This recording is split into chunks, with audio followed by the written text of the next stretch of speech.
ಎಲ್ಲ ವೆಹಿಕಲ್ಸ್ಗಳಿಗೆ HSRP number ಪ್ಲೇಟ್ನ ಹಾಕೊಳ್ಳೋದಕ್ಕೆ ಸೆಪ್ಟೆಂಬರ್ 15ಕ್ಕೆ ಲಾಸ್ಟ್ ಡೇಟ್ ಇತ್ತು.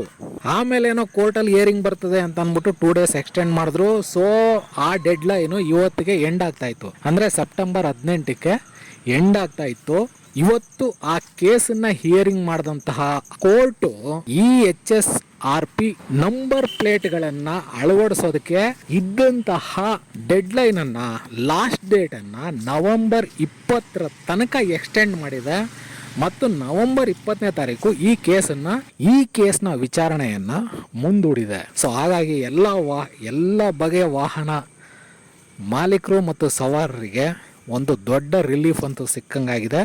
ಸೊ ನವೆಂಬರ್ 20ನೇ ತಾರೀಕು ತನಕ HSRP ನಂಬರ್ ಪ್ಲೇಟ್ ಇಲ್ದೇ ವಾಹನವನ್ನು ಚಲಾಯಿಸಬಹುದು.